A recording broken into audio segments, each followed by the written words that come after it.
आज कहीं मुसलमान मुहर्रम पर ताजिया निकाल रहा है, आज कहीं मुसलमान 12 रबीउल अव्वल को डीजे बजा बजा के जुलूस निकाल रहा है, कहीं पेड़ के ऊपर जाकर के धागा बांध करके अपनी बिगड़ी बना रहा है, कहीं हाजी अली की दरगाह पे जाके अपना सर झुका रहा है, कहीं अजमेर में जाके चादर चढ़ा रहा है। ओ मेरे प्यारे भाइयों, अपने अकीदे की, अपनी तौहीद की हिफाजत करना। इस पेशानी को अल्लाह ताला ने सिर्फ अपने आगे झुकने के लिए बनाया है। इस पेशानी को सिर्फ अल्लाह के दर पे झुकाना, मदद मांगना तो अल्लाह से मदद मांगना, बिगड़ी बनाने वाला समझना तो अल्लाह को समझना। मेरे प्यारे साथियों, आज किसी गांव देहात में चले जाओ, नेपाल बॉर्डर पर चले जाओ, मोबाइल आपके पास मौजूद है लेकिन नेटवर्क काम नहीं करता है। मैं अभी नेपाल के इलाके में, बिल्कुल बॉर्डर के करीब के इलाके में गया, जियो का नेटवर्क मेरे मोबाइल पर नहीं आ रहा था। साथियों ने बताया कि मौलाना एयरटेल का नेटवर्क होगा तो शायद यहां काम करेगा, कहीं कहीं वो भी नेटवर्क काम नहीं करता है। दुनिया के बाज इलाके ऐसे हैं वहां आपके नेटवर्क काम नहीं करेंगे, वहां सारे नेटवर्क जाम हो जाएंगे, वहां हुकूमतों ने जैमर लगा दिया है। मेरे प्यारे साथियों, दुनिया के बहुत सारे ऐसे मकामात हैं जहां आपके मोबाइल का नेटवर्क काम नहीं करेगा, मगर मेरे अल्लाह का नेटवर्क तो हर जगह काम करता है। अल्लाह कुरान में कहता है, अम्मन युजीबुल मुज़्तर्र इज़ा दआहु व यक्शिफुस सू। ऐ मेरे बंदो, मेरे आगे तुम हाथ फैलाओ, मुझसे मांगो, मेरे सामने अपने हाथों को फैलाओ, मैं जरूर तुम्हारी दुआओं को सुनूंगा। अल्लाह के सिवा कौन है जो मुसीबत में फंसे हुए लोगों की मदद करता है? कौन है जो उनको मुसीबतों से निकालता है?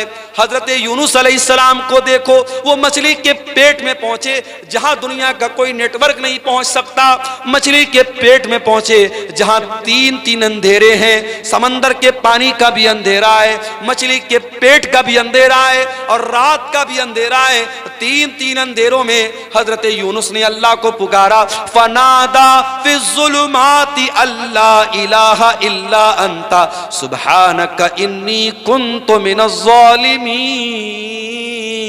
हजरत यूनुस अलैहिस्सलाम ने मछली के पेट में अल्लाह को पुकारा, कहा, अल्लाह तेरे सिवा मेरा कोई माबूद नहीं है, कोई मुश्किल कुशा नहीं है। ऐ अल्लाह, इस मछली के पेट में अगर मेरी फरियाद को सुन सकता है तो तू सुन सकता है।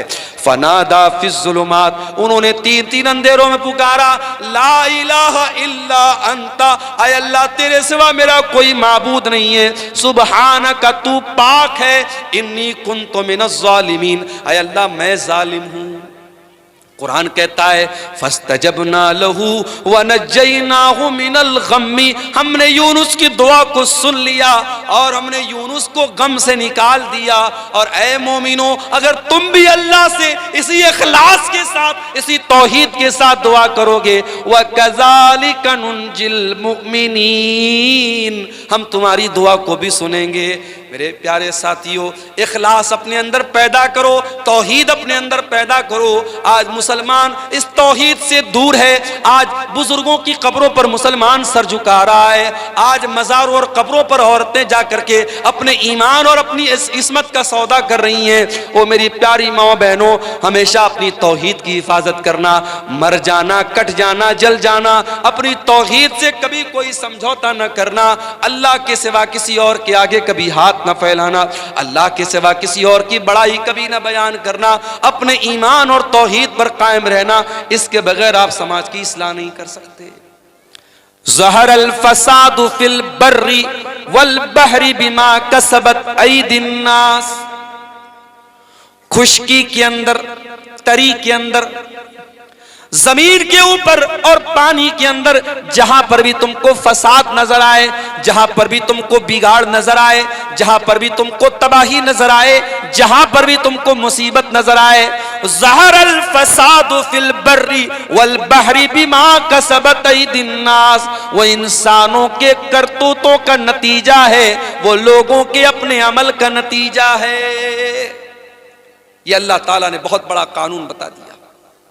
दुनिया में जितनी मुसीबतें हैं, परेशानियां हैं, चाहे कहीं बारिश का ना होना है, कहीं बारिश का ज्यादा होना है, कहीं सैलाब का आना है, कहीं जालिम हुकूमत का आना है, जितनी भी मुसीबतें हैं वो इंसानों के करतूतों का नतीजा है, वो इंसानों के पापों का और इंसान के गुनाहों का नतीजा है।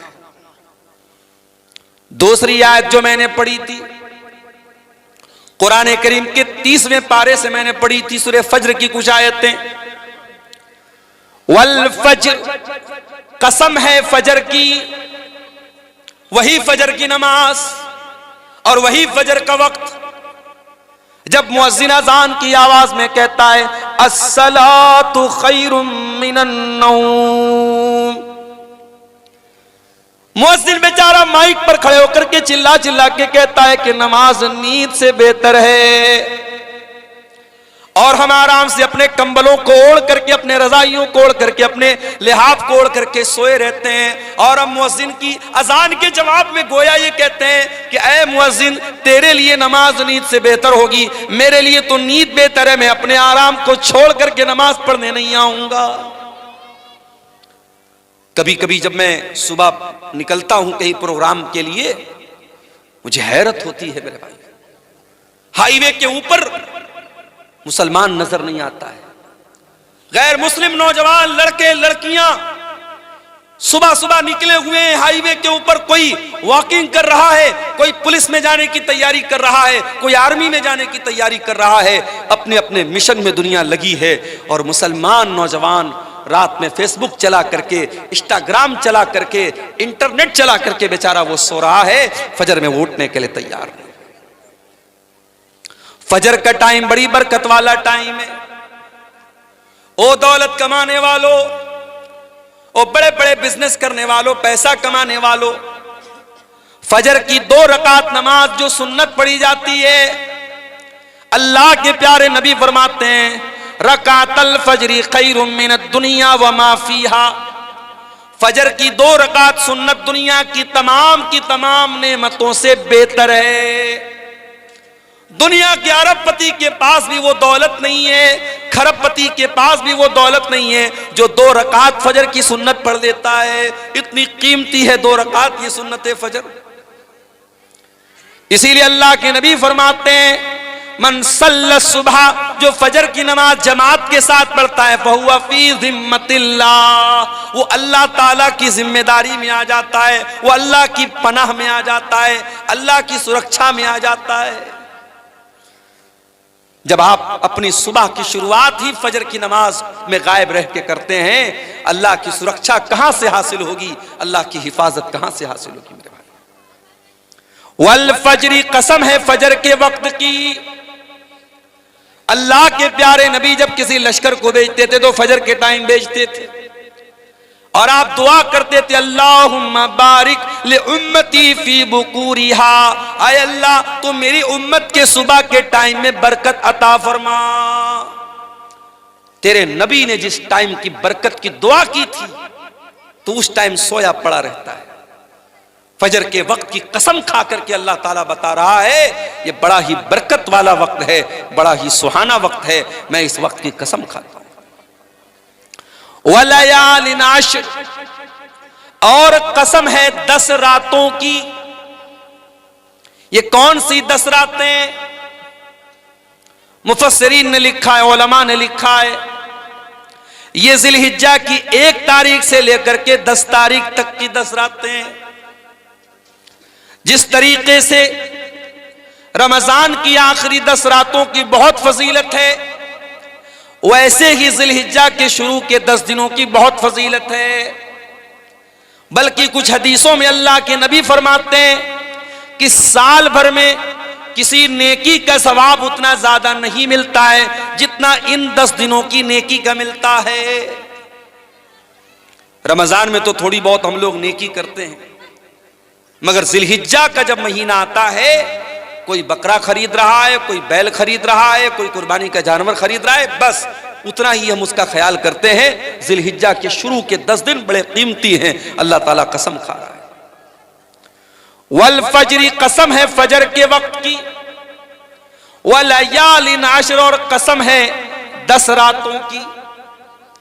वशफ़ी वल वतरी, और कसम है ताक की और जुफ्त की। ताक और जुफ्त समझते हैं, जिसको इंग्लिश में ऑड एंड इवन बोलते हैं। पता नहीं आपके बंगला में या शेरशाबादी भाषा में उसको क्या बोलते हैं। हमारे यहां बनारस की भाषा में बोलते फुट और जोड़ा। दो है तो जोड़ा, एक है, तीन है तो फुट बोलते हैं उसको। आप क्या बोलते हैं? जोड़ बेजोड़। जोड़ बेजोड़ की कसम खा रहा अल्लाह ताला। अल्लाह ताला बेजोड़ है, एक है, वो दो नहीं हो सकता। दुनिया की हर चीज का जोड़ा मौजूद है। जमीन का जोड़ा आसमान, अंधेरे का जोड़ा उजाला, लड़के का जोड़ा लड़की, हाथ का जोड़ा पैर, हर चीज का जोड़ा मौजूद है। हर चीज का कोई ना कोई अपोजिट मौजूद है। लेकिन अल्लाह तबारक व तआला एक ऐसी जात है, उसका कोई जोड़ा नहीं। वशफी वलवत्री, कसम है जोड़ की और बेजोड़ की, ताक की और जुफ्त की। वल्लैली इज़ा यस्र, और कसम है रात की, जब रात अपना सफर तय करने लगती है, रात गुजरने लगती है। आज की रात भी गुजर रही है। मैं आपके इलाके में अभी आ रहा था, मेरी अहलिया का फोन आया, बात होने लगी, पूछ रही थी पहुंचे नहीं पहुंचे। अचानक जैसे 12 बजा घड़ी में तेज तेज पटाखे की आवाज आने लगी। मेरी अहलिया कहने लगी लग रहा है कोई बारात वारात आई है, कोई मामला है। मैंने कहा बारात वारात नहीं आई है, 31 दिसंबर की रात है आज। सारी दुनिया में जश्न मनाया जा रहा है, नए साल का इस्तिकबाल हो रहा है। कैसे? शराब पी करके, आतिशबाजी करके, जिना करके, नंगी औरतों को नचा करके, होटलों में अय्याशी करके ये नया साल का जश्न मनाया जा रहा है।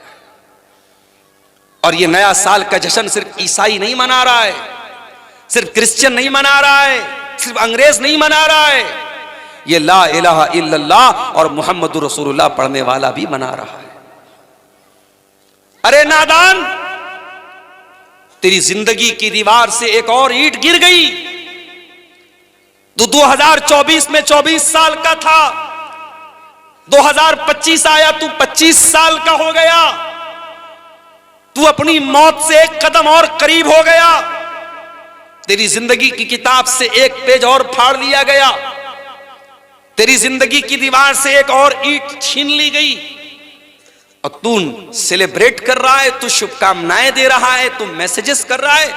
नए साल की रात में मैसेज काम नहीं करता। आपको याद होगा, कंपनियों का मैसेज आ जाता है कि भाई आज की रात मैसेज काम नहीं कर रहा है। इतना ज्यादा लोग एसएमएस भेज रहे हैं, इंटरनेट काम करना बंद कर देता है कभी कभी, इतना रश हो जाता है इंटरनेट के ऊपर।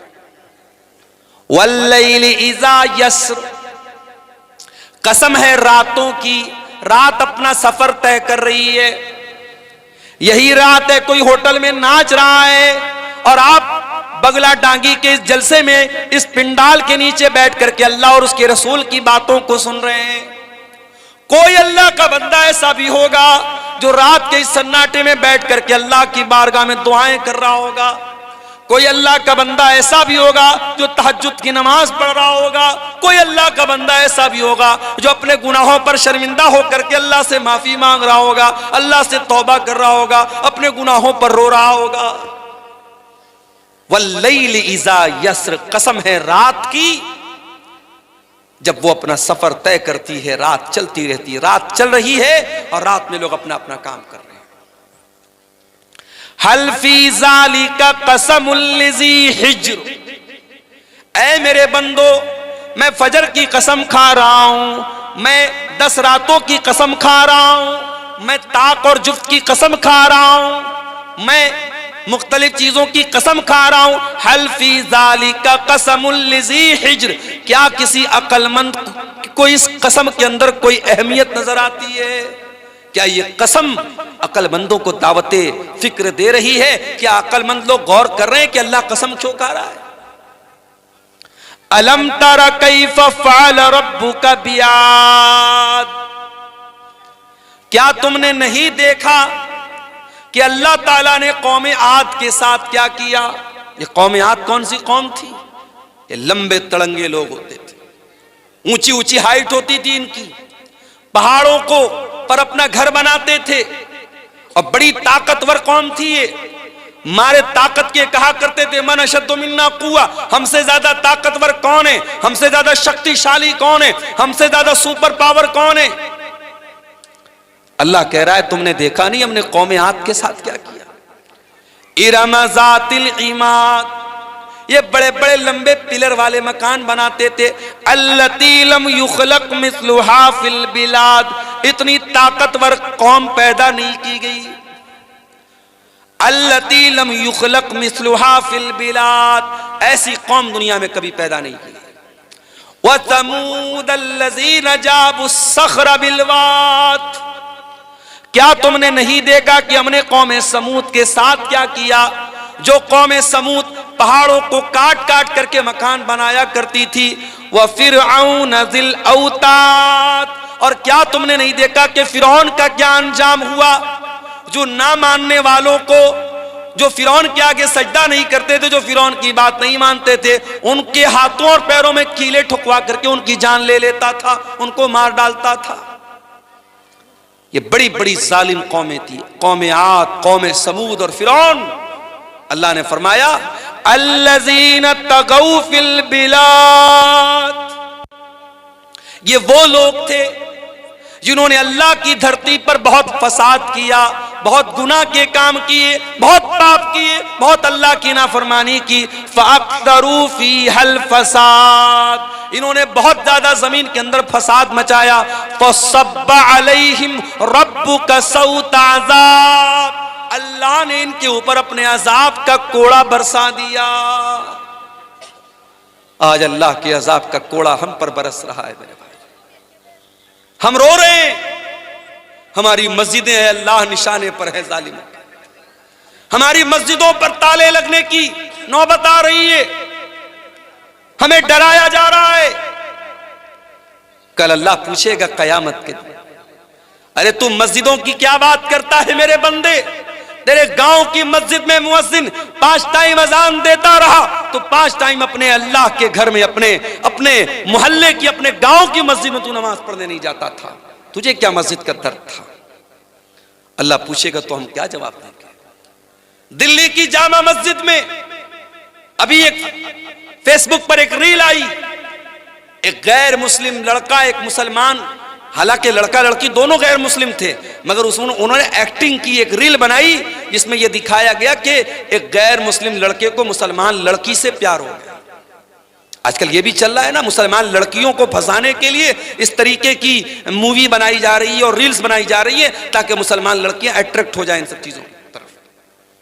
जामा मस्जिद दिल्ली के अंदर वो वीडियो वायरल हुआ है इंटरनेट के ऊपर कि बाकायदा एक बेहुदा किस्म का वीडियो बनाया जा रहा है और वो भी मस्जिद के अंदर। दिल्ली की कुछ मस्जिदें तो ऐसी हैं जो खंडर बन गई हैं। किसी जमाने में मस्जिद थी, अब खंडर बन गई है और वो लवर पॉइंट बन गया है। लड़का लड़की वहां जाकर के मिलते जुलते हैं और प्यार मोहब्बत की और इश्क आशिकी की बातें करते हैं। अल्लाह पूछेगा कयामत के दिन कि क्या मस्जिदें इस मकसद के लिए थी, अय्याशी का अड्डा बनाने के लिए, पिकनिक स्पॉट बनाने के लिए। तूने अपने मोहल्ले और गांव की मस्जिदों की फिक्र नहीं की, और तेरे मुल्क में कितनी मस्जिदें ऐसी थी जिनको तू नमाज से आबाद कर सकता था, तूने नहीं किया। तू क्या रोना रोता है मस्जिदों का। फसब्ब अलैहिम रब्बुका सौत अज़ाब, अल्लाह कह रहा है कि तुम्हारे रब के अजाब का कोड़ा उन कौमों के ऊपर बरसा है जिन्होंने अल्लाह की नाफरमानी की।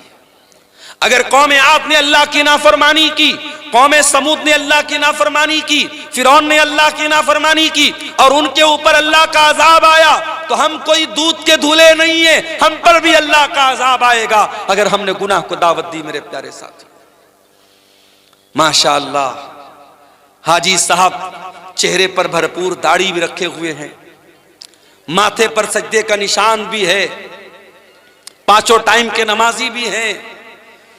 हाजी साहब से पूछो, हाजी साहब आपके वालिद का इंतकाल हुआ, वालिद प्रॉपर्टी में क्या छोड़ के गए।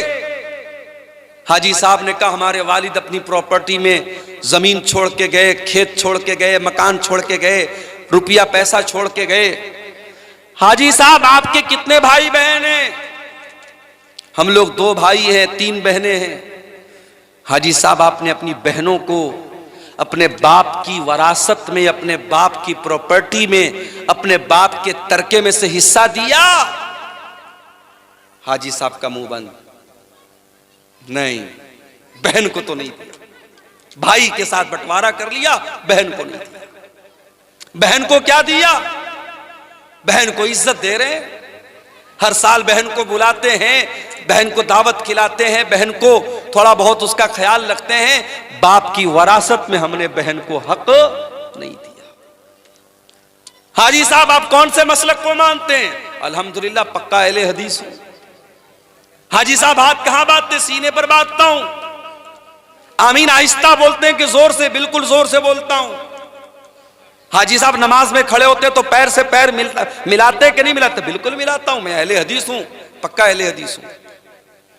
हाजी साहब नमाज में अहले हदीस है, हाजी साहब दाढ़ी के मामले में अहले हदीस है, हाजी साहब नमाज के मामले में अहले हदीस हैं। लेकिन बहन और बेटी का हक देने की बात आई तो हाजी साहब वही करते हैं जो समाज में होता चला आया है। मेरे प्यारे साथियों, अल्लाह ताला ने बाकायदा एक सिस्टम बनाया है कि किसी के मरने के बाद उसकी प्रॉपर्टी में, उसकी जमीन में, उसकी जायदाद में कौन कौन वारिस होगा। और शरीयत ने बाकायदा उसका कानून बनाया है जिसको इस्लाम का निज़ाम मीरास कहते हैं, इस्लाम का कानून वरासत कहते हैं। अगर आपको इसको जानना है तो कुरान की सूरह निसा की जाकर के तिलावत कर लीजिए। सूरह निसा की सिर्फ 3 आयतों में अल्लाह ताला ने पूरा इस्लाम का सिस्टम ऑफ इनहेरिटेंस, वरासत का जो कानून है अल्लाह ने बयान किया। और अल्लाह ताला ने जब वरासत का कानून बयान किया तो क्या फरमाया? तिल्का हुदूदुल्लाह व मन युतिल्लाह व रसूलहु युदखिलहु जन्नातिन तजरी मिन तहतिहल अनहारु खालिदीन फीहा व ज़ालिकल फौजुल अज़ीम। ऐ मेरे बंदो, ये वरासत का कानून जो मैंने बयान कर दिया, ये मेरा बनाया हुआ कानून है, ये मेरा बनाया हुआ सिस्टम है, और जो इसको मानेगा वो जन्नत में जाएगा। वमन यासिल्लाह व रसूलहु व यतअद्दा हुदूदहु युदखिलहु नारन खालिदन फीहा व लहू अज़ाबुम मुहीन। और जो अल्लाह के कानून को नहीं मानेगा, जो मनमानी करेगा, जो अल्लाह की नाफरमानी करेगा, रसूल की नाफरमानी करेगा, उसको जहन्नम का दर्दनाक अज़ाब मिलेगा। हाजी साहब आपका हज बर्बाद हो जाएगा, आपका उम्रा बर्बाद हो जाएगा, आपकी नमाजें आपके मुंह पर मार दी जाएंगी, आपकी इबादतें बर्बाद हो जाएंगी। अल्लाह पूछेगा तेरे बाप की प्रॉपर्टी में तेरी बहन का हक था कि नहीं था? मैंने कुरान में बताया था कि नहीं बताया था? मेरे नबी ने हदीसों में बताया था कि नहीं बताया था? हाजी साहब आप अल्लाह को क्या जवाब देंगे? बताओ मेरे प्यारे साथियों, क्या ये समाज की कड़वी हकीकत नहीं है कि आज हम वरासत के मामले में इस्लाम को फॉलो नहीं करते? वरासत के मामले में हम समाज को फॉलो करते हैं। बहन की शादी है, हम जहेज देते हैं जबकि जहेज का सबूत नहीं है।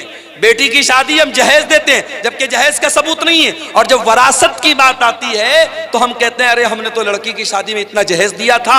जहेज जो कि गलत चीज है, उसको बुनियाद बना करके इस्लाम का जो वरासत का कानून है उसकी हम मुखालफत करते हैं। मेरे प्यारे साथियों, ये दौरे जाहिलियत का तरीका था। जब वहां बाप मरता था तो जो छोटा बच्चा होता था, जो यतीम बच्चा होता था, जो छोटे भाई होते थे, उनको जमीन जायदाद में कोई हक नहीं मिलता था। जो बड़े लोग होते थे, जो पावरफुल होते थे, वो जमीन जायदाद पर कब्जा कर लेते थे। इस्लाम का कानून तो इतना सख्त है, अगर मरने वाले का कोई बच्चा उसकी बीवी के पेट में पल रहा है, मरने वाले का जब इंतकाल हुआ, एक लड़का 60 साल का था, उसका एक लड़का 40 साल का था, उसका एक लड़का 30 साल का था, उसका एक लड़का भी उसकी बीवी के पेट में है। मैं मिसाल दे रहा हूं एक। शरीयत क्या कहती है? बाप मर गया, उसका अगर कोई बेटा 60 साल का भी है, कोई 40 साल का भी है, कोई 30 साल का भी है, कोई उसकी बीवी के पेट में अभी पल रहा है, जब वो बच्चा पैदा होगा तो जितना हिस्सा 60 साल वाले को मिलेगा, जितना हिस्सा 30 साल वाले को मिलेगा, जितना हिस्सा 20 साल वाले को मिलेगा, उतना ही हिस्सा, उतना ही हक उस बीवी के पेट से पैदा होने वाले बच्चे को भी मिलेगा।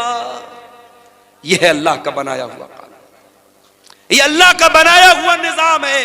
ताकत के बल पे और अपने जिस्मानी ताकत के बल पर कोई अपने बाप की वरासत नहीं पाता है, बल्कि रिश्ते की बुनियाद पर जो मरने वाले से जितना करीब है और जिसका जैसा रिश्ता है उस हिसाब से उसका हिस्सा बनता है।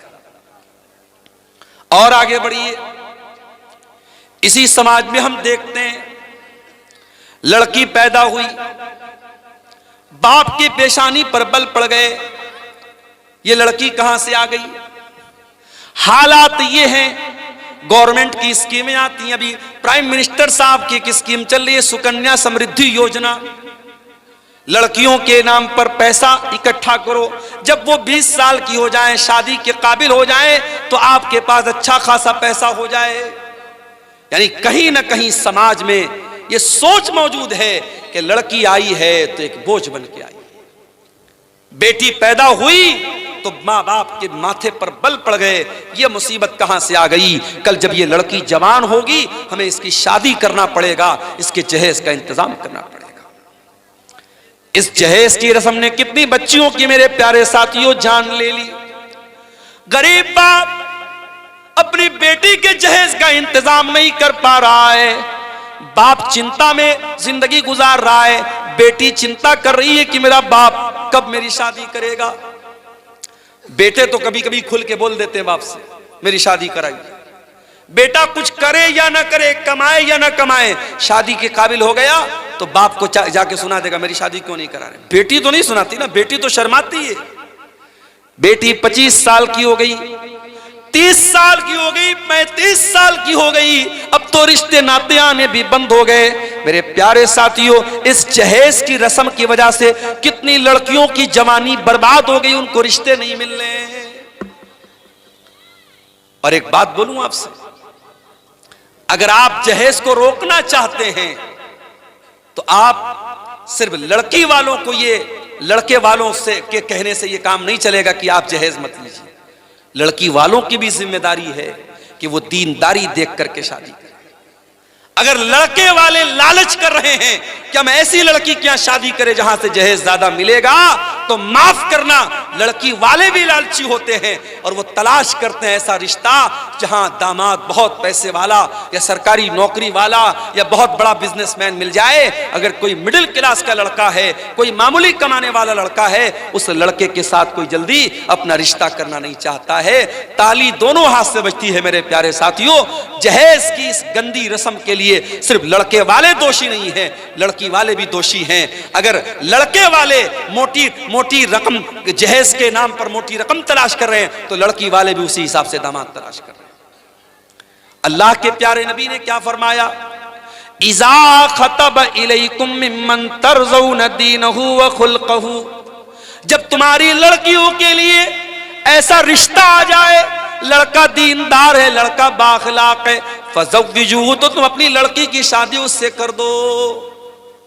देखो अल्लाह के नबी ने 4 बेटियों की शादी की। मालूम है आपको, नबी की 4 बेटियां थी। सबसे बड़ी बेटी का नाम क्या था? कोई बता सकता है? इधर से कोई बताए नबी की बड़ी बेटी का नाम। बोलो भाई, सो गए क्या? मालूम है नबी की बड़ी बेटी का नाम? ज़ैनब। नबी की बड़ी बेटी का नाम ज़ैनब। और दामाद का नाम? ज़ैनब के शौहर का नाम बोलो, नहीं मालूम? क्या तकरीर सुनते हैं आप लोग? तकरीर सुन सुन के बूढ़े हो गए और आज तक नबी की बेटियों का नाम नहीं मालूम, नबी के दामादों का नाम नहीं मालूम। नबी की बड़ी बेटी का नाम ज़ैनब और ज़ैनब के शौहर का नाम था अबुल आस बिन रबी रजी अल्लाह ताला। नबी की दूसरी बेटी नाम था रुकैया, उनके शौहर का नाम उस्मान गनी। रुकैया का इंतकाल हो गया, नबी ने अपनी तीसरी बेटी की शादी हजरत उस्मान से कर दी। तीसरी बेटी का नाम था उम्मे कुलसूम इनकी शादी हुई हजरत उस्मान से। दुनिया में हजरत उस्मान इकलौते ऐसे इंसान हैं जिनकी शादी में, जिनके निकाह में नबी की 2 बेटियां आई हैं। और रुकैया, उनकी भी शादी हुई, और रुकैया का जब इंतकाल हुआ तो उम्मे कुलसूम की शादी हजरत उस्मान गनी से। और नबी की सबसे छोटी बेटी, सबसे चौथे नंबर की बेटी का नाम था फातिमा, उनकी शादी किससे हुई? हजरत अली से। मेरे प्यारे साथियों, नबी ने अपने बेटियों के रिश्ते करने में दीनदारी देखी है। नबी ने रुपया पैसा नहीं देखा है, नबी ने जमीन और जायदाद नहीं देखी। आपने सबसे लाडली बेटी, सबसे छोटी बेटी हजरत फातिमा का जब निकाह तय किया हजरत अली के साथ, हजरत अली के पास कुछ भी नहीं था। आपने अली से पूछा, क्या अली तुम्हारे पास क्या है? कहा, अल्लाह के नबी मेरे पास एक घोड़ा है, एक ज़रा है। आपने कहा कि घोड़ा अपने पास रखो, ज़रा बेच दो। ज़रा बोलते थे लोहे की एक ड्रेस होती थी जो जंग के मैदान में लोग पहनते थे। अल्लाह के नबी के हुक्म से हजरत अली ने वो अपनी ज़रा बेच दी, जिसको उस्मान गनी ने 380 दिरहम में खरीदा। और उसी पैसे से अल्लाह के नबी ने हजरत अली से कहा कि महर का इंतजाम करो, क्योंकि हजरत अली अल्लाह के नबी के दामाद भी थे, और हजरत अली किसके बेटे थे? अबू तालिब के बेटे थे। और अबू तालिब कौन थे? नबी के चचा थे। तो नबी ने अपने चचा के इंतकाल के बाद हजरत अली को अपनी परवरिश में ले लिया था। तो हजरत अली के गार्जियन भी अल्लाह के नबी थे, तो इसलिए आप हजरत अली के बाप की हैसियत से भी ये शादी करा रहे थे। आपने हजरत अली से कहा तो महर का इंतजाम करो।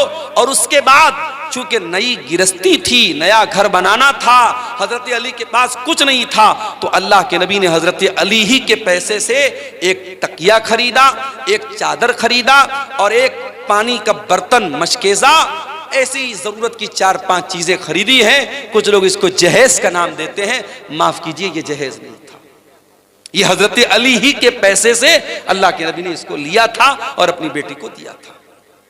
नबी ने रिश्ते में क्या देखा? दीनदारी देखी है मेरे प्यारे साथी। वल्लाह आज मेरे पास ऐसे नौजवानों के भी फोन आते हैं जो बड़े दर्द के साथ और बड़ी तकलीफ के साथ कहते हैं कि मौलाना आज हमारी शादियां नहीं हो रही, अच्छे रिश्ते नहीं मिल रहे, क्योंकि हमारे रिश्ते इसलिए रिजेक्ट हो रहे हैं क्योंकि लड़की वालों को लखपति और करोड़पति रिश्ते चाहिए, आला शानदार मकान चाहिए, सरकारी नौकरी चाहिए। हम दीनदार हैं, हम नमाजी हैं, हम बाअखलाक हैं, हम तकवा के रास्ते पे चल रहे हैं, मगर हमें कोई बाप अपनी बेटी देने को तैयार नहीं है। मेरे प्यारे साथियों, जहेज की इस गंदी रस्म को अगर खत्म करना है तो हमें और आपको रिश्ते नाते में दीनदारी को लाना पड़ेगा। अल्लाह के नबी के एक सहाबी थे, उनका नाम था जुलैबीब रजी अल्लाह ताला अन्हु। जुलैबीब बड़े हंसी मजाक करने वाले सहाबी थे। वो अल्लाह के नबी के पास आते थे, हंसी मजाक करते थे, अल्लाह के नबी को हंसाया करते थे। जुलैबीब रजी अल्लाह ताला अन्हु के चेहरे पर चेचक के कुछ दाग भी थे, उनके चेहरे पर कई दाग थे। वो ज्यादा खूबसूरत भी नहीं थे, काले कलूटे थे। एक मर्तबा अल्लाह के प्यारे नबी ने हजरत जुलैबीब से पूछा कि ऐ जुलैबीब, क्या तुम्हारी शादी हो गई है? जुलैबीब ने कहा नहीं है अल्लाह के नबी, मेरी शादी तो नहीं हुई है। आपने कहा क्यों, शादी क्यों नहीं कर रहे हो? कहा अल्लाह के नबी, मैं गरीब आदमी हूं, मेरे चेहरे पर चेचक के दाग भी निकले हुए हैं, मैं काला कलूटा भी हूं, मुझे अच्छा रिश्ता नहीं मिलेगा, इसलिए मैं शादी नहीं कर पा रहा हूं। आपने कहा कोई बात नहीं, हम तुम्हें एक अच्छा रिश्ता दिलाएंगे, हम तुम्हारी शादी करेंगे। कुछ दिनों के बाद अल्लाह के नबी के पास एक अंसारी साहबी आते हैं। अय अल्लाह के नबी, मेरी बहुत खूबसूरत एक बेटी है, मैं अपनी बेटी के लिए एक अच्छा रिश्ता तलाश कर रहा हूं। मेरी बेटी बहुत नेक है, दीनदार है, 5 टाइम की नमाजी है, मुत्तकी और परहेजगार है मेरी बेटी। अय अल्लाह के नबी, मैं अपनी बेटी का निकाह करना चाहता हूं, अगर कोई अच्छा रिश्ता हो तो बता दे। आपने कहा कि आपकी बेटी के लिए एक रिश्ता मेरे पास है। सहाबी बहुत खुश हो गए, कहा अल्लाह के नबी जल्दी बताइए किसका रिश्ता है? आपने कहा हम तुम्हारी बेटी की शादी जुलैबीब से करना चाहते हैं। सहाबी जानते थे जुलैबीब को, सहाबी के माथे पर बल पड़ गया, लेकिन चूंकि अल्लाह के नबी की बात थी इसलिए कुछ कह भी नहीं सकते थे। कहा अल्लाह के नबी, मैं एक मर्तबा अपने घर में मशवरा कर लेता हूं, उसके बाद आपको कोई जवाब देता हूं। अंसारी साहबी अपने घर आए। बड़े गौर से सुनना मेरे प्यारे साथियों, नबी के दौर में, सहाबा के दौर में शादियां कैसे होती थी और रिश्ते कैसे होते थे, जरा गौर करना। अंसारी साहबी अपने घर आए और अपनी बीवी से कहने लगे कि ऐ मेरी मोहतरमा, ऐ मेरी बीवी, अल्लाह के प्यारे नबी ने हमें एक रिश्ता दिया है, हमारी बच्ची के लिए, हमारी बेटी के लिए एक रिश्ता पेश किया है। उसकी बीवी भी बहुत खुश हो गई। कहा किसका रिश्ता पेश किया? अल्लाह के नबी ने। कहा है मेरी बीवी, अल्लाह के प्यारे नबी ने हमारी बेटी के लिए जुलैबीब का रिश्ता पेश किया है। वो औरत भी जानती थी जुलैबीब बड़े काले कलूटे साहबी हैं, उनके चेहरे पर दाग हैं और वो गरीब भी हैं। कहा कि नहीं नहीं, हमने बड़े अच्छे अच्छे रिश्तों को ठुकरा दिया है, हम अपनी बेटी की शादी जुलैबीब से नहीं कराएंगे। फैसला कर लिया माँ ने और बाप ने कि नहीं, हम ये रिश्ता कबूल नहीं करेंगे। हम लोग अल्लाह के नबी को जवाब दे देंगे कि अल्लाह के नबी, हमें ये रिश्ता मंजूर नहीं है। बाप जब जाने लगा घर से, अंदर से लड़की आई, ऐ मेरी अम्मी जान, ऐ मेरे अब्बू जान, एक मिनट मेरी बात सुन लीजिए। आप लोग ये रिश्ता पसंद नहीं कर रहे हैं, लेकिन आप ये भूल रहे हैं ये रिश्ता नबी ने पेश किया है, ये रिश्ता हमारे पास लाने वाले अल्लाह के नबी हैं। हो सकता है ये नबी का रिश्ता है, नबी ने पेश किया है, हो सकता है कि इसी रिश्ते में अल्लाह ताला ने मेरे लिए बरकत रखी हो। ऐ मेरे अब्बू जान, आप मेरी शादी उसी से करा दीजिए जिसके साथ अल्लाह के नबी ने रिश्ता पेश किया है, मैं तैयार हूं। अल्लाह अकबर। उस दौर की औरतें भी कैसी होती थी। आज तो कितने नौजवानों का रिश्ता, जब फोटो जाता है लड़की के पास और लड़की देखती है दाढ़ी वाला है, नहीं नहीं ये नहीं चलेगा, मैं इस मुल्ला से शादी नहीं करूंगी, मैं इस दाढ़ी बाबा से शादी नहीं करूंगी। कितनी लड़कियां हैं जो जिद करके अपने शौहर की दाढ़ी को छोटा करवा देती। कितनी औरतें हैं जिनके नखरों की वजह से शौहर हराम काम कर लेता है। मेरे प्यारी माँ और बहनों, नबी के दौर की औरतें कैसी थीं। सहाबी की बेटी कह रही है कि अय अब्बा जान, अगर नबी ने ये रिश्ता पेश किया है, मैं शादी करने को तैयार। सहाबी अल्लाह के नबी के पास आते हैं और पूरी बात बता देते हैं, अय अल्लाह के नबी, मुझे और मेरी बीवी को तो ये रिश्ता पसंद नहीं आया था और हम तो ना करने वाले थे, मगर मेरी बेटी ने कहा कि अगर ये रिश्ता अल्लाह के नबी ने पेश किया है तो मुझे ये रिश्ता मंजूर है और मेरी बेटी शादी करने को तैयार है। अय अल्लाह के नबी, मैं तैयार हूँ आप शादी के लिए, आप शादी की तैयारी कीजिए। जब नबी ने सुना कि लड़की इतनी दीनदार है और इतनी अल्लाह और उसके रसूल की बात मानने वाली है, आपने दुआ की, अल्लाहुम्मा बारिक लहा फी ऐशिहा वला तजअल ऐशहा कद्दन कद्दा। ऐ अल्लाह, इस लड़की की जिंदगी में तू बरकतें अता फरमा दे, इस लड़की की जिंदगी में कभी परेशानी ना आए। कुछ दिनों के बाद शादी हुई और वो लड़की अपने शौहर के साथ, हजरत जुलैबीब के साथ हंसी खुशी जिंदगी गुजार गई। कुछ दिनों के बाद अल्लाह के नबी सहाबा के साथ एक जंग में जाते हैं। उस जंग में जुलैबीब भी जाते हैं और जंग के बाद जब शहीदों की लाशों को रखा जाता है, हजरत जुलैबीब रज़ी अल्लाह ताला अन्हु मैदान जंग में उनकी लाश नहीं मिलती है। अल्लाह के नबी अपने सहाबा से कहते हैं, जरा तलाश करो, कहीं ना कहीं जुलैबीब की लाश भी मिलेगी। जुलैबीब की जब लाश मिलती है मेरे प्यारे साथियों, तीरों और तलवारों के जख्म से भरी हुई लाश, 7-8 दुश्मनों के बीच में अकेली लाश, जो ये बता रही थी कि जुलैबीब दुश्मनों के नरगे में थे, दुश्मनों के घेरे में थे और कई लोगों से लड़ते हुए वो अल्लाह को प्यारे हुए थे। अल्लाह के नबी ने देखा जुलैबीब को, आपने कहा ये मेरा नौजवान सहाबी है, इसने अल्लाह की राह में लड़ते लड़ते जान दे दी है। आपने जुलैबीब की लाश को उठाया और अपने कंधे पर आपने उठा करके उसकी लाश को कब्र में आपने उतारा। दुनिया के जनाजे के लिए चारपाई आती है, दुनिया के जनाजे को लोग अपने कंधों पे लेके जाते हैं और जुलैबीब की लाश को अल्लाह के नबी अपने कंधे पे लेके जा रहे हैं और आपने अपने हाथों से कब्र में उतारा और आपने दुआ की, ऐ अल्लाह मैं इस बंदे से राजी था और तू भी इससे राजी हो जा। सहाबा कहते हैं कि जुलैबीब की कब्र को देख करके और उनकी लाश के साथ नबी का मामला देख करके हमारे दिल में यह तमन्ना पैदा हुई कि काश ये हमारी कब्र होती और नबी ने हमारे लिए दुआ की। और उसके बाद जब जुलैबीब का इंतकाल हो गया तो हमें तारीख और सीरत की किताबें ये बताती हैं कि जुलैबीब की वो जो बेवा औरत थी, जो उनकी बेवा खातून थी, वो अल्लाह की राह में सदका और खैरात बहुत ज्यादा करती थी, जबकि आम तौर से बेवा औरतों के पास माल की किल्लत होती है, माल की कमी होती है, मगर अल्लाह ताला गैब से रोजी देता था उस औरत को। इस औरत ने अपने शौक और अरमान को कुर्बान किया था नबी की और अल्लाह की इताअत करते हुए, जिसने कहा था कि मैं जुलैबीब के साथ निकाह करने को तैयार हूं और जिसके लिए नबी ने दुआ की थी कि अल्लाह तो इसकी जिंदगी में बरकत अता फरमाना। उस औरत की जिंदगी में वाकई बरकत पैदा हुई और मदीना में अगर कोई बेवा औरत सबसे ज्यादा अल्लाह की राह में सदका और खैरात करती थी तो सहाबा कहते हैं जुलैबीब की बेवा औरत थी। मेरे अजीजों, मेरे भाइयों, मेरे बुजुर्गों, ये सहाबे किराम की सोसाइटी थी। हम और आप जरा अपनी सोसाइटी का जायजा लें। हमारे यहाँ रिश्ते नाते में सिर्फ हम सामने वाले की खूबसूरती देखते हैं, सिर्फ रुपया पैसा देखते हैं, सिर्फ जात और बरादरी देखते हैं, हम दीनदारी नहीं देखते हैं। ये जहेज की रस्म ये नहीं खत्म हो सकती, ये लालच नहीं खत्म हो सकता जब तक हम रिश्ते नातों की बुनियाद दीनदारी पर नहीं करें। इसीलिए अल्लाह के नबी फरमाते हैं, तुन कहुल मरा तुल अरबईन, जब औरत का निकाह होता है 4 चीजें औरत के अंदर देखी जाती हैं, ले मालिहा वले हसबिहा वले जमालिहा वले दीनिहा। कुछ लोग औरत का माल देखते हैं, कुछ लोग औरत का खानदान देखते हैं, कुछ लोग औरत की खूबसूरती देखते हैं और कुछ लोग औरत की दीनदारी देखते हैं।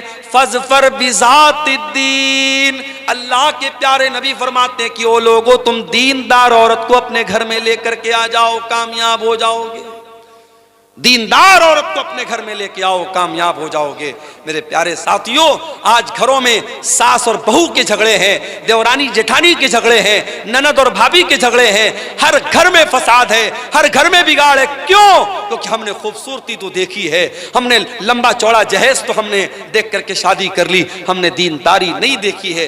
दीनदारी को तरजीह दीजिए, दीनदार बाप की दीनदार बेटी को अपने घर में लाइए, इंशाअल्लाह बरकत होगी। मेरे अजीजों, आज समाज की इस्लाह की अगर आप बात करें, शादी ब्याह में आज हमारे यहाँ बहुत सारे मामला गड़बड़ चल रहे हैं। इसी सीमांचल के इलाके में मुझे लोगों ने बताया, बाकायदा आज भी कुछ गांव ऐसे हैं जहां शादियों में डीजे तक बजता है, गाना तक बजता है। और इसी हिंदुस्तान की सरजमीन पर मुख्तलिफ इलाकों का दौरा करते हुए मैंने महसूस किया है कि हम मुसलमानों में शादी ब्याह को लेकर के बहुत बुरी बुरी रस्में।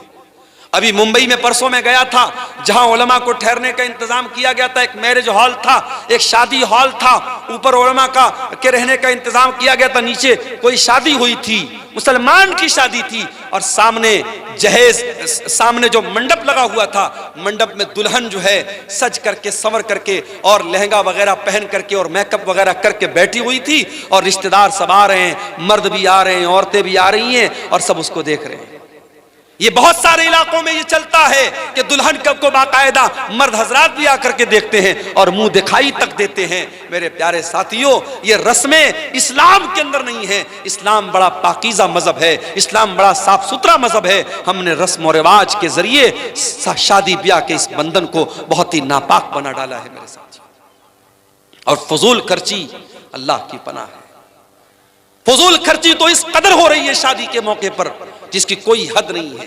कोई बारात पर पैसे लुटा रहा है, कोई अपनी बेटी को सोने से तौल रहा है, कोई बारातियों पर नोटों की गड्डियां बरसा रहा है, कोई आतिशबाजी पर पानी की तरह पैसे खर्च कर रहा है। वो उम्मत जिसके बच्चे आज भूखे प्यासे तड़प रहे हैं, जिसके गरीब बच्चे आज पैसे की कमी की वजह से अपनी पढ़ाई पूरी नहीं कर पा रहे हैं, जिस उम्मत की कितनी गरीब लड़कियां शादी का इंतजाम न होने की वजह से शादी नहीं कर पा रही हैं, उस उम्मत में पैसे वाले लोग अपनी लड़के और लड़कियों की शादी पर बेतहाशा पैसे खर्च करते हैं। मेरे प्यारे साथियों, ये माल अल्लाह की अमानत है।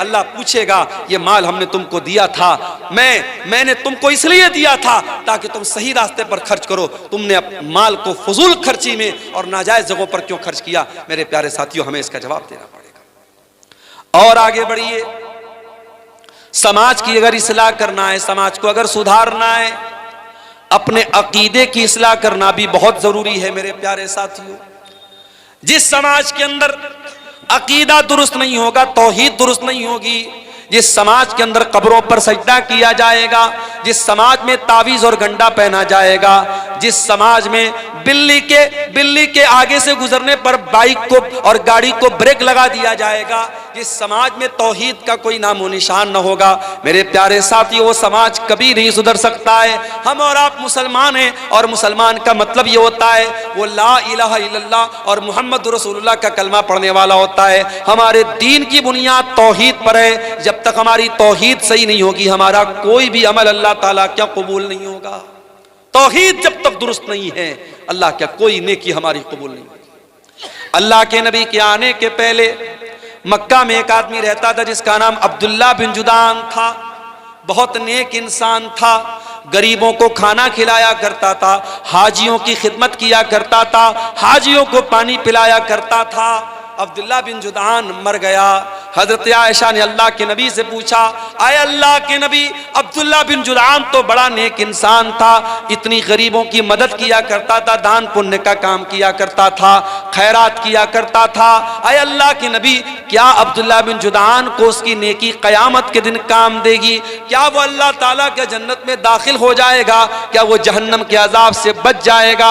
अल्लाह के नबी ने फरमाया कि नहीं, ऐ आयशा, अब्दुल्ला बिन जुदान की नेकी उसके कोई काम नहीं आएगी। आए आयशा, अब्दुल्ला बिन जुदान ने कभी ये नहीं कहा था रब्बी ग़फ़िरली ख़तीअती यौमद्दीन, ऐ मेरे परवरदिगार तू मुझे क़यामत के दिन अपने अज़ाब से बचा लेना। ना वो क़यामत के दिन को मानता था, ना अल्लाह ताला की तौहीद को मानता था। मेरे प्यारे साथियों, जब तक तौहीद हमारे अंदर नहीं होगी, जब तक ईमान हमारा ठीक नहीं होगा, तब तक अल्लाह ताला की हमारी कोई भी नेकी कबूल नहीं होगी। अभी मोबाइल पर फेसबुक ऐसे ही खोला मैंने, एक मौलवी चिल्ला चिल्ला के तकरीर कर रहा था कि खाने काबा गौसे आजम के घर का तवाफ लगाता है। गौसे आजम किसको बोलते हैं? हजरत शेख अब्दुल कादिर जिलानी रहमतुल्लाह अलैह को गौसे आजम बोलते हैं। गौस माने मददगार, आजम माने सबसे बड़ा। गौसे आजम माने सबसे बड़ा मददगार। यानी आज मुसलमान अल्लाह को नहीं, किसी वली को और किसी नेक बंदे को कह रहा है कि वो गौसे आजम है। और मुसलमान का ये अकीदा है कि अल्लाह का घर खाने काबा, जिसका सारी दुनिया के मुसलमान जाकर के तवाफ करते हैं, खाने काबा शेख अब्दुल कादिर जिलानी के घर का तवाफ करता है। मेरे प्यारे साथियों, ये अकीदा मुसलमान रख रहा है और मुसलमान का मौलवी बयान कर रहा है।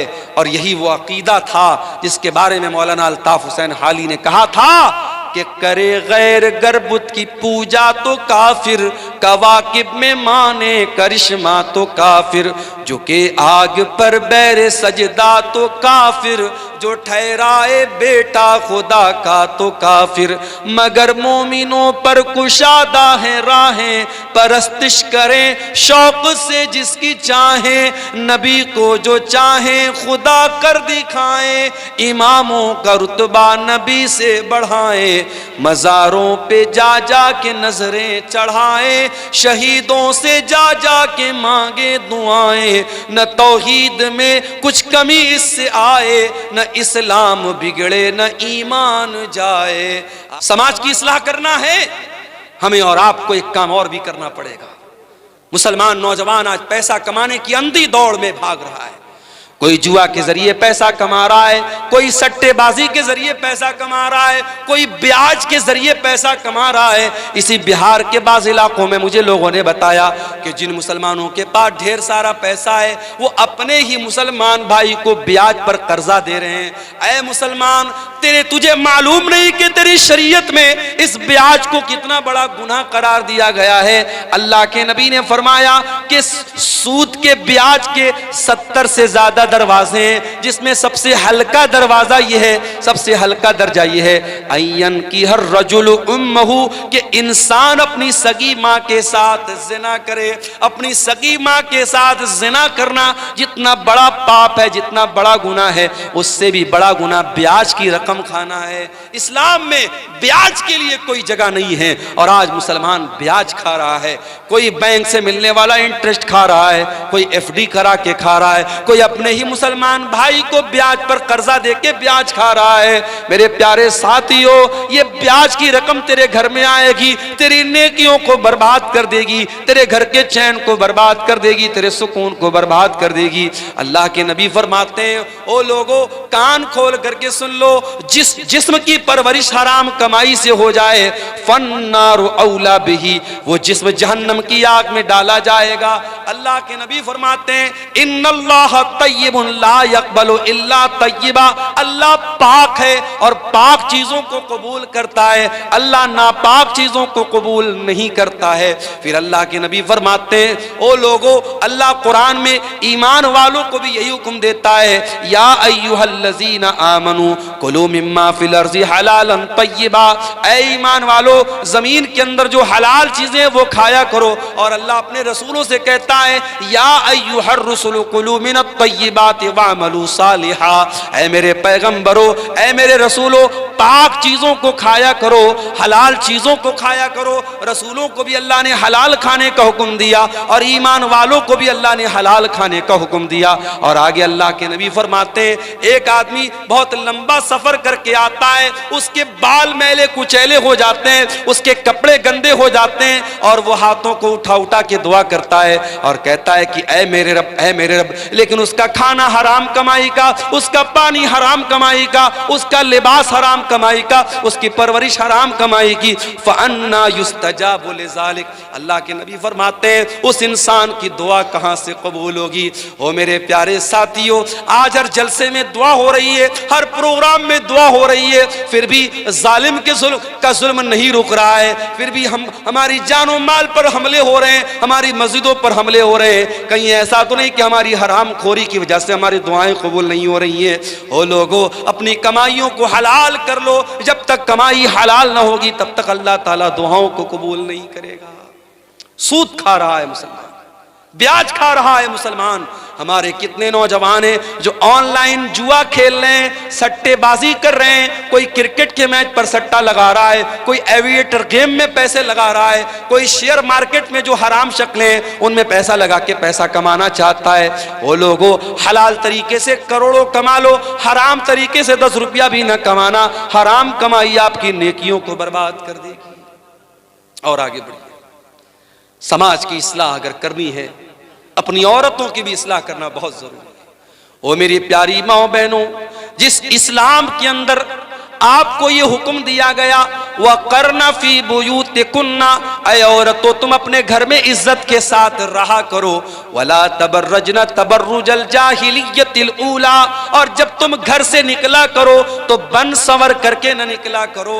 ओ मेरी प्यारी माँ बहनों, आप नमाज पढ़ने के लिए घर से निकलें, आप जुमा की नमाज पढ़ने के लिए घर से निकलें, आप तरावी की नमाज पढ़ने के लिए घर से निकलें। अल्लाह के नबी फरमाते हैं, अगर कोई औरत घर से नमाज पढ़ने के लिए निकली है और ऐसी खुशबू लगा करके निकली है कि वो खुशबू गैर मर्दों तक पहुंच रही है, अल्लाह के नबी फरमाते हैं कि जब तक वो औरत वापस जा करके वो वाला गुस्ल न करे जो नापाकी की हालत में किया जाता है, जो जनाबत की हालत में किया जाता है, यानी मुकम्मल गुस्ल न कर ले, तब तक उस औरत की नमाज अल्लाह ताला कबूल नहीं करेगा। मेरी प्यारी माँ बहनों, जो इस्लाम आपको नमाज पढ़ने के लिए खुशबू लगा कर आने की इजाजत नहीं देता, वो किसी मेले ठेले में जाने के लिए, किसी बाजार में जाने के लिए, किसी जगह घूमने फिरने के लिए अपने आप को सजा संवार करके। और आज जब से कोरोना का दौर आया, हमने इसी कटिहार और सीमांचल और अररिया के इलाके में देखा कि पहले जो लड़कियां पूरा नकाब लगाया करती थी, जो पहले लड़कियां पूरा हिजाब लगाया करती थी, अब हिजाब को तो छोड़ दिया गया, अब बहुत करती हैं तो क्या करती हैं, कपड़ा तो वही नॉर्मल पहने हुए हैं, वही नॉर्मल कपड़ा पहने हुए हैं, बस चेहरे के ऊपर एक मास्क लगा लिया और मास्क को समझ लिया कि ये पर्दे का अल्टरनेट हो गया। मेरी प्यारी माँ बहनों, ये मास्क लगा करके आपने अपने पर्दे का जनाजा तो खुद निकाल दिया है। ओ मेरी प्यारी बहनों, अपनी खूबसूरती को दुनिया के सामने नुमाया न करो।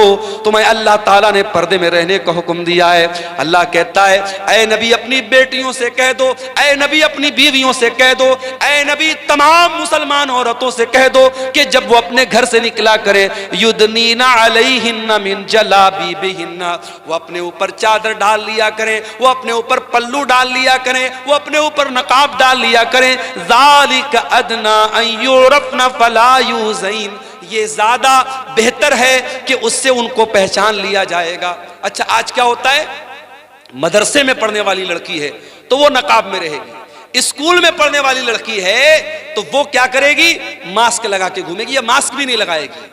यानी लड़की का कपड़ा बता रही है, मदरसे वाली लड़की है ये स्कूल वाली लड़की है। मेरी प्यारी माँ और बहनों, आपकी बेटी कॉलेज में पढ़े, इस्लाम को कोई आपत्ति नहीं है। आपकी लड़की स्कूल में पढ़े, इस्लाम को कोई एतराज नहीं है। आपकी लड़की डॉक्टर बने, अल्लाह और उसके रसूल ने मना न किया है। मगर मेरी प्यारी बहनों, आप कहीं भी जाओ अपनी पहचान को न मिटाना। और मैं ऐसी भी अपनी बहनों को जानता हूं, कॉलेज वो जा रही हैं, सर से पैर तक नकाब में जा रही हैं, अपनी क्लास में अपने टीचर के सामने भी वो नकाब में रहती हैं। मैं ऐसी मुसलमान लड़कियों को भी जानता हूं, उनके कॉलेज में जब डिग्री दी गई, जब गोल्ड मेडल दिया गया और गोल्ड मेडल देने के टाइम उनसे कहा गया कि जब तक आप अपने चेहरे का नकाब नहीं उतारेंगी हम आपको गोल्ड मेडल नहीं देंगे। उस मुसलमान लड़की ने गोल्ड मेडल लेने से इनकार कर दिया, उस लड़की ने डिग्री लेने से इनकार कर दिया, मगर अपने चेहरे को दुनिया के सामने नकाब को खोलना गवारा न किया। ओ मेरी प्यारी बहनों, ऐसी दीनदार बहनों की आज जरूरत है। एक बात बोलूं, सोशल मीडिया पर नकाब का बहुत मजाक उड़ाया जाता है, कभी जाके देखिएगा। नकाब के बारे में बड़े गंदे गंदे कमेंट्स होते हैं सोशल मीडिया पर। जो इस्लाम के दुश्मन हैं वो नकाब का बहुत मजाक उड़ाते हैं। इसलिए मेरी प्यारी बहनों, आपसे एक अनुरोध करना चाहता हूं, एक रिक्वेस्ट करना चाहता हूं, जब नकाब पहन करके कटिहार जाओ, अररिया जाओ, किशनगंज जाओ, बहादुरगंज जाओ, किसी एयरपोर्ट पर जाओ, स्टेशन पर जाओ, कहीं पर भी जाओ, ऐ मेरी बहनों, ये नकाब सिर्फ एक कपड़े का टुकड़ा नहीं है। याद रखना, ये नकाब इस्लाम की पहचान है, ये तुम्हारे कल्चर की पहचान है, तुम्हारे संस्कृति का एक हिस्सा है। ये नकाब बताता है कि तुम मुसलमान लड़की हो, तुम मुसलमान घर की लड़की हो। इस नकाब की लाज रखना, इस नकाब का सम्मान गिरने न देना। ऐ मेरी बहनों, नकाब में रह कर के कोई ऐसा काम न करना जो तुम्हें शोभा न देता हो। ये नकाब बताता है तुम इज्जतदार घराने की हो, कोई ऐसा काम न करना। देखिए, जब हम ब्लैक कपड़ा पहनते हैं, ब्लैक कपड़े पर कहीं कोई दाग लग गया मालूम नहीं होता है, लेकिन जब व्हाइट कपड़ा पहनते हैं, व्हाइट पर हल्का सा धब्बा भी लगेगा, दूर से नजर आएगा, अब्दुल गफ्फार साहब आपके कुर्ते पर दाग लगा हुआ है। एक हल्का सा धब्बा भी व्हाइट कपड़े पर पहचान लिया जाता है। जो औरत नकाब नहीं पहनती है, जो पर्दा नहीं करती है, वो क्या पहन रही है, कहां जा रही है, दुनिया नोटिस नहीं करेगी। मगर जब नकाब वाली औरत घर से निकलेगी, वो क्या कर रही है, किससे मिल रही है, कहां जा रही है। मेरे प्यारे साथियों, आज बड़े बड़े शहरों में, दिल्ली और मुंबई में बाकायदा ऐसे पार्क हैं, ऐसी जगह हैं जहां लड़के लड़कियां आपस में मिलकर के गुलछर्रे उड़ाते हैं। और मुझे बताने वालों ने बताया कि उन जगहों पर कितनी बुर्का वाली लड़कियां हैं जो अपने बॉयफ्रेंड से जाकर के मिलती हैं, अपने आशिकों से जाकर के मिलती हैं, और नकाब में हैं, पर्दे में है, और उनका जो आशिक है उसके हाथ का कलावा बता रहा है, उसके हाथ की अंगूठी बता रही है। वो लड़का मुसलमान नहीं है, वो लड़का गैर मुस्लिम है, वो लड़का मुशरिक है, वो लड़का काफिर है। और ये मुसलमान बुर्का पहन करके उस गैर मुस्लिम लड़के के साथ जाकर के जिना कर रही है, उसके साथ बदकारी कर रही है। मेरे प्यारे भाइयों, मैं कहता हूं, उन लड़कियों के माँ बाप कहां मर गए, उनके गार्जियन कहां मर गए, या तो वो इतने अंधे हो चुके हैं उनको खबर भी नहीं कि हमारे घर की बेटी कहां जा रही है, या वो इतने भोले भाले बन चुके हैं कि अपनी बेटी को उन्होंने खुली छूट दे रखी है। मेरे प्यारे साथियों, आपकी भी जिम्मेदारी है। अगर आप बेटी के बाप हैं, आप बेटी के गार्जियन हैं, ये बहुत बड़ी जिम्मेदारी आपके कंधे पर है। अल्लाह कयामत के दिन पूछेगा, इस कदर बुराई का दौर था, लड़के लड़कियां इतना जिना कर रहे थे और तेरे घर में जवान बेटियां थी, तूने अपने बेटियों की देख रेख क्यों न की, तूने अपनी बेटियों की सही तरबियत क्यों न की। ओ मेरे प्यारे भाइयों, बचपन से अपनी बच्चियों को इतनी अच्छी तरबियत दो, इतना नेक बनाओ, इतना दीनदार बनाओ कि कल जब तुम्हारी बेटियां जवान हो जाएं और गलत कोई काम करने के लिए उनको उकसाएं तो उनके दिल में ये ख्याल आए कि नहीं नहीं, मेरे बाप ने जो तरबियत की है वो तरबियत मुझे गलत कदम उठाने नहीं देगी। और याद रखिए, जब भी कोई लड़की बिगड़ती है, जब भी कोई लड़की गलत रास्ते पर जाती है, तजर्बे की बात आपको बता रहा हूं, एक्सपीरियंस की और अनुभव की बात आपको बता रहा हूं, लड़कियों के बिगड़ने में 3 लोगों का बहुत बड़ा हाथ होता है। लड़की अगर बिगड़ रही है, गलत रास्ते पे जा रही है, 3 लोगों का बहुत बड़ा हाथ है। कौन 3 लोग? जब हजरत मरियम को बच्चा हुआ, ईसा अलैहिस्सलाम पैदा हुए और मरियम अपने बच्चे को लेकर के कौम के पास पहुंची है, तो कौम के लोगों ने क्या कहा था? या उख्ता हारून मा कान अबूकी इम्रा सौइन व मा कानत उम्मुकी बगिया। ऐ हारून की बहन, मरियम के कोई भाई थे जिनका नाम हारून था, वो भी बहुत नेक इंसान थे। ऐ हारून की बहन, ना तो तेरा बाप बुरा इंसान था, ना तेरी माँ बदचलन थी। ऐ मरियम, तू ये पाप कहां से लेके आ गई? उलमा ने लिखा है, पता ये चला कि अगर लड़की का भाई अच्छा हो, लड़की की माँ अच्छी हो और लड़की का बाप अच्छा हो तो लड़की के बिगड़ने के चांसेस बहुत कम होते हैं। अगर लड़कियां बहक रही हैं, इसका मतलब यह हुआ कि भाई गड़बड़ है या माँ गड़बड़ है या बाप गड़बड़ है। ये 3 रिश्ते बहुत अहमियत रखते हैं। जिस घर में लड़कों के ताल्लुकात लड़कियों के साथ हों और जिस घर में बहन ये देखती हो मेरा भाई रातों में लड़कियों से बात करता है और लड़कियों के साथ घूमता फिरता है, उस घर की लड़कियां भी वो काम करने में हिचकेंगी नहीं मेरे प्यारे साथियों। इसलिए लड़कियों पर चूड़ी टाइट करने से पहले अपने घर के लड़कों पर भी चूड़ी टाइट करो और उनकी भी निगरानी करो और उनको भी गलत काम से रोको। और याद रखो, ज़िनाकारी वो रास्ता है जिस पर से चल के दूसरे लोग हमारे घर तक आ सकते हैं। अल्लाह ने इसीलिए ज़िनाकारी को रास्ता करार दिया है। अल्लाह ने फरमाया, वला तक़रबुज़ ज़िना, ऐ ईमान वालो तुम ज़िना के करीब भी न जाना, इन्नहु काना फ़ाहिशतन, ये बहुत गंदा काम है, वसाअ सबीला, और ये बहुत बुरा रास्ता है। इसी रास्ते पर चल करके कोई तुम्हारे घर की दहलीज तक भी आएगा, कोई तुम्हारे घर की बहू बेटी तक भी आएगा। इसलिए ज़िनाकारी से अपने घर को बचाओ। तो नौजवानों और औरतों से मैं कहना चाहूंगा कि समाज के बिगड़ने और बनाने में आपका बहुत बड़ा किरदार है। इस किरदार को मेरी बहनों, मेरे भाइयों, हमें और आपको समझने की जरूरत है। अब एक आखिरी चीज बयान करके हम बात खत्म करेंगे। सर्दियों का मौसम है, बहुत देर तक आपको बिठाना मुनासिब नहीं है। समाज की इस्लाह अगर हमें और आपको करनी है मेरे प्यारे साथियों, एक काम हमको और करना पड़ेगा। आप जानते हैं, इसी बिहार में स्कूलों और मदरसों में मुझे भाइयों ने बताया कि बड़ी सख्ती हो गई है। पहले टीचर आते थे, कितने बजे आए कितने बजे गए कोई खबर नहीं होती थी। अब ऐप आ गया, अब बाकायदा ऐप पर टीचर स्कूल में आया उसको हाजिरी लगाना है, स्कूल से निकला उसको हाजिरी लगाना है। अगर टीचर स्कूल के बाहर कहीं दूसरी जगह से हाजिरी लगाएगा, ऐप बता देगा कि टीचर साहब स्कूल में नहीं है। अब जाहिर है कि सख्ती बढ़ गई। अब सख्ती बढ़ गई तो अब टीचर को वहां रहना पड़ेगा, और अगर कोई टीचर बगैर छुट्टी लिए स्कूल नहीं आया तो फिर आगे से अधिकारी का फोन आता है कि फला टीचर क्यों नहीं आया। इतनी सख्ती है तो सारे टीचर टाइम से आ रहे हैं, सारे टीचर टाइम से जा रहे हैं। जब सख्ती होती है, या ये कह लीजिए कि जब ये एहसास होता है कि हमें ऊपर वाले को जवाब देना पड़ेगा, इंसान ऑटोमेटिक डिसिप्लिन में आ जाता है। मेरे प्यारे साथियों, हमसे ऊपर और सबसे ऊपर एक जात है और वो अल्लाह की जात है, और वो हर मिनट, हर पल, हर लम्हा हमको देख रही है। दुनिया वाले हमारी रिकॉर्डिंग करें या न करें, अल्लाह तबारक व तआला हमारे एक एक अमल को रिकॉर्ड कर रहा है। और अल्लाह की रिकॉर्डिंग का सिस्टम इतना मजबूत है कि अल्लाह की रिकॉर्डिंग का कैमरा कभी ऑफ होने वाला नहीं है, वो 24/7 ऑन है। अल्लाह के फरिश्ते हर लम्हा रिकॉर्ड कर रहे हैं। अल्लाह कुरान में कहता है व इन्ना अलैकुम लहाफिज़ीना किरामन कातिबीना यालमूना मा तफ़अलून। ऐ मेरे बंदो, तुम्हारे अमाल को हमारे फरिश्ते रिकॉर्ड कर रहे हैं, तुम्हारी एक एक हरकत को वो नोट कर रहे हैं, एक एक चीज को वो नोट कर रहे हैं। और अल्लाह तबारक व तआला खुद हमारे एक एक अमल को देख रहा है। इन्न रब्बका लबिल मिरसाद, अल्लाह निगरानी कर रहा है। अल्लाह तबारक व तआला तुम्हारे एक एक हरकत पर अल्लाह की नजर है। और जब तुम रास्ता चलते हो, जब तुम रास्ते में जाते हो, तुम्हारी आंखें कहाँ जा रही हैं, तुम क्या देख रहे हो, क्या बोल रहे हो, अल्लाह ताला तुम्हारी आंखों के इशारे को भी जानता है। यालमु खाइनतल आयुनि व मा तुख्फिस सुदूर, अल्लाह ताला तुम्हारी आंखों की चोरी को भी जानता है और तुम्हारे दिल में क्या छुपा अल्लाह वो भी जानता है।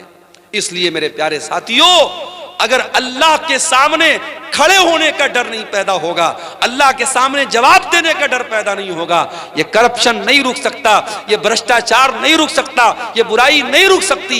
आज बिहार में बीपीएससी की परीक्षा हुई और उसके बाद पेपर लीक होने की खबर आई। आज पटना में तमाम स्टूडेंट धरने पर बैठे हुए। क्यों ये हो रहा है? ये बार बार परीक्षाएं क्यों लीक हो रही हैं? ये भ्रष्टाचार क्यों हो रहा है? क्योंकि 4 पैसों के लिए आज इंसान लालच में पड़ जाता है और ये नहीं सोचता है कि मेरे इस भ्रष्टाचार से लाखों स्टूडेंट्स का और लाखों लोगों के मुस्तकबिल का जो है उसके ऊपर सवालिया निशान लग सकता है। मेरे प्यारे साथियों, अगर भ्रष्टाचार को रोकना है, अगर करप्शन को रोकना है, अगर चोरी को रोकना है, अगर गुंडागर्दी को रोकना है, अगर हरामखोरी को रोकना है, तो हमें और आपको अपने दिल में आखिरत का डर और अल्लाह के सामने जवाबदेही का डर हमें अपने अंदर पैदा करने की जरूरत है। मेरे प्यारे साथियों, ये प्रोग्राम इस इलाके के एक मदरसे का प्रोग्राम हो रहा है। मैं आपसे यह भी अपील करूंगा कि इस तरीके के प्रोग्राम जब होते हैं और आपसे बार बार ये अपील की जाती है कि आप इस इदारे को चंदा दें, दान दें, ताउन करें, तो आप ये मत समझिए कि हमारी जेब ढीली करने के लिए कहा जा रहा है, बल्कि ये भी आपको एक तरीके से मौका दिया जा रहा है कि आओ अपने नाम अमाल में कुछ नेकियों को बढ़ा लो, अपनी आखिरत की कुछ तैयारी कर लो, अपने आप को जहन्नम की आग से बचा लो। अल्लाह के नबी फरमाते हैं इत्तकुन्नार वलो बिशिक्कि तमरा, जहन्नम की आग से अपने आप को बचाओ। अल्लाह की राह में एक खजूर का टुकड़ा देकर के भी अगर तुम जहन्नम की आग से अपने आप को बचा सकते हो तो बचा लो। मेरे प्यारे साथियों, इस तरीके के प्रोग्राम जहां इदारों के ताउन के लिए आपको बुलाया जाए, आप इसको एक फॉर्मेलिटी का हिस्सा ना समझें, एक औपचारिकता ना समझें, बल्कि आप ये समझें कि हमारी आखिरत को बनाने के लिए ये प्रोग्राम किया जा रहा है। और मेरे प्यारे साथियों, आखिर में मैं यही कहूंगा कि हम सब जब तक अपने अंदर आखिरत का डर पैदा नहीं करेंगे, अल्लाह के सामने जवाबदेही का एहसास हम पैदा नहीं करेंगे, हालात नहीं बदल सकते हैं, समाज नहीं सुधर सकता है। अल्लाह ताला हम सबको इसकी तौफीक अता फरमाए। ये 1-2 सवालात आए हैं, इनका जवाब दे के हम बात खत्म करते हैं। कब्रिस्तान की जमीन में जनाजे की नमाज होगी या नहीं? अगर वो जगह कब्रिस्तान के लिए खास है, अगर वो जगह कब्रिस्तान के लिए खास है, लेकिन जहां पे आप नमाज पढ़ रहे वहां पे कोई कब्र नहीं है, तब तो नमाज हो जाएगी। लेकिन अगर जहां पे आप जनाजे की नमाज पढ़ रहे वहां पर कब्रें हैं, कब्रों के बीच में आप जनाजे की नमाज पढ़ रहे या कब्र के ऊपर खड़े होकर पढ़ रहे हैं, तो ये फिर मुनासिब नहीं है। इसलिए कि कब्र के ऊपर खड़े होकर के नमाज पढ़ने से या कब्रिस्तान पर नमाज पढ़ने से अल्लाह के रसूल सल्लल्लाहु अलैहि वसल्लम ने मना किया है। अल्लाह के नबी मर्द और औरत की जनाजे की नमाज अलग अलग जगह पढ़ाते थे या नहीं? ऐसी कोई दलील नहीं है। ऐसी कोई दलील नहीं है कि मर्द के जनाजे की नमाज अलग जगह पढ़ाते थे, औरत के जनाजे की नमाज अलग जगह पढ़ाते थे। हाँ, जब जनाजा आता था, अगर मर्द का जनाजा होता था तो अल्लाह के नबी सर के पास खड़े होते थे, अगर औरत का जनाजा होता था तो बीच में उसकी कमर के पास खड़े होते थे। मर्द और औरत के जनाजे में नबी के खड़े होने का तरीका अलग था, लेकिन जनाजा की नमाज पढ़ाने की जो जगह थी वो एक ही थी। अलग अलग होने की मेरे इल्म में कोई दलील नहीं है। दूसरों की जमीन में नमाज पढ़ना बिना पूछे कैसा है? देखिए, अगर आप किसी के मकान में आपने नमाज पढ़ लिया तो नमाज तो कबूल हो जाएगी, लेकिन यह होता है कि अगर किसी के घर में आप नमाज पढ़ रहे हैं तो उसकी इजाजत होनी चाहिए। लेकिन अगर ये मालूम है कि भाई वो इजाजत नहीं देगा तो नहीं पढ़ना चाहिए। लेकिन अगर आप पढ़ लें तो नमाज हो जाएगी। हाँ, किसी की जमीन पर नाजायज कब्जा करके अगर आप उसमें नमाज पढ़ें तो उसके बारे में उलमा का इख्तलाफ है कि अगर बेईमानी की ज़मीन है, नाजायज़ कब्जा करके कोई ज़मीन हमने एक्वायर की है, उस पर हम नमाज पढ़ते हैं तो नमाज होगी कि नहीं। तो बहुत सारे उलमा का कहना है कि नमाज तो हो जाएगी मगर गुनाह हो, इंसान गुनहगार होगा क्योंकि वो ज़मीन नाजायज़ है। और बहुत सारे उलमा का कहना है कि नमाज नहीं होगी। तो वो एक इख्तलाफी मसला है, लेकिन बहरहाल किसी दूसरे की ज़मीन पर आप बगैर पूछे भी नमाज पढ़ सकते हैं, लेकिन पूछ के पढ़ा जाए तो ज़्यादा बेहतर है। किस्तों पर कुछ भी खरीदना कैसा है, बहुत अहम सवाल है। आज के ज़माने में किस्तों पर बहुत सारी चीज़ें खरीदी जा रही हैं। एक सामान 10,000 रुपये का है, मान लीजिए कि मोबाइल 10,000 रुपये का है, आपने किस्त पर खरीदा, मोबाइल वाले ने कहा कि हम ये 12,000 का आपको देंगे।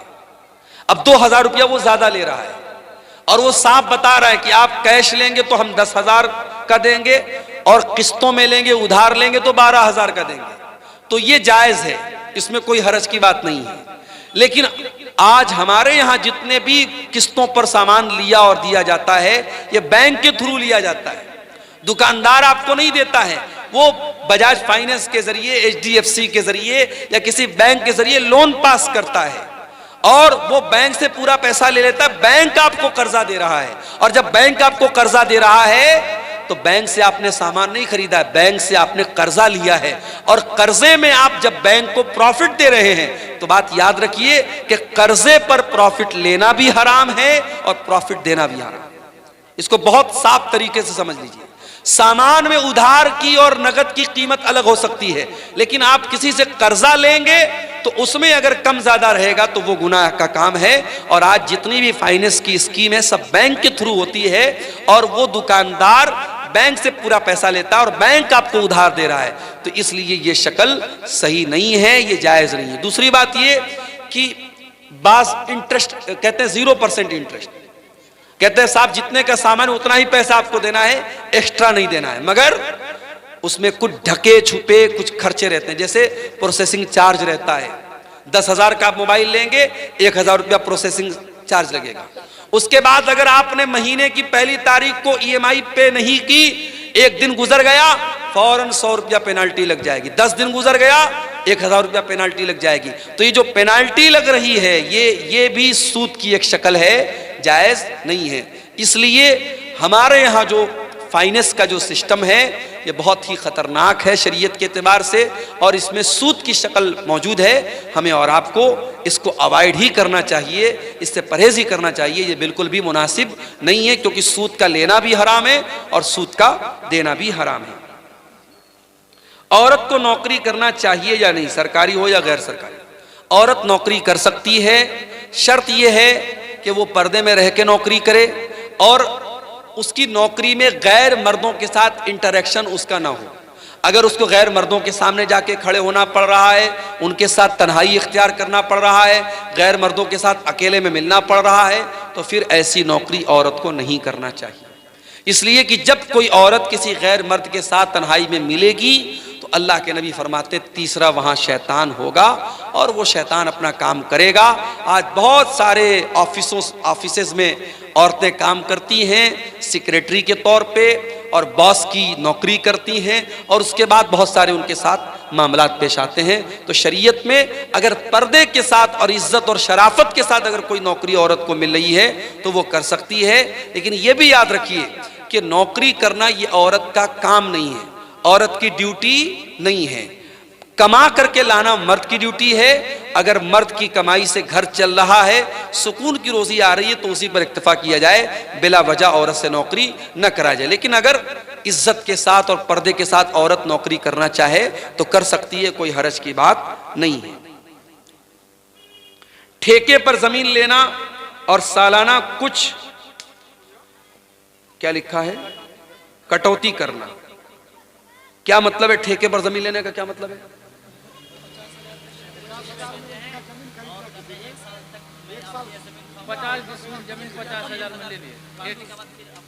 नहीं, ये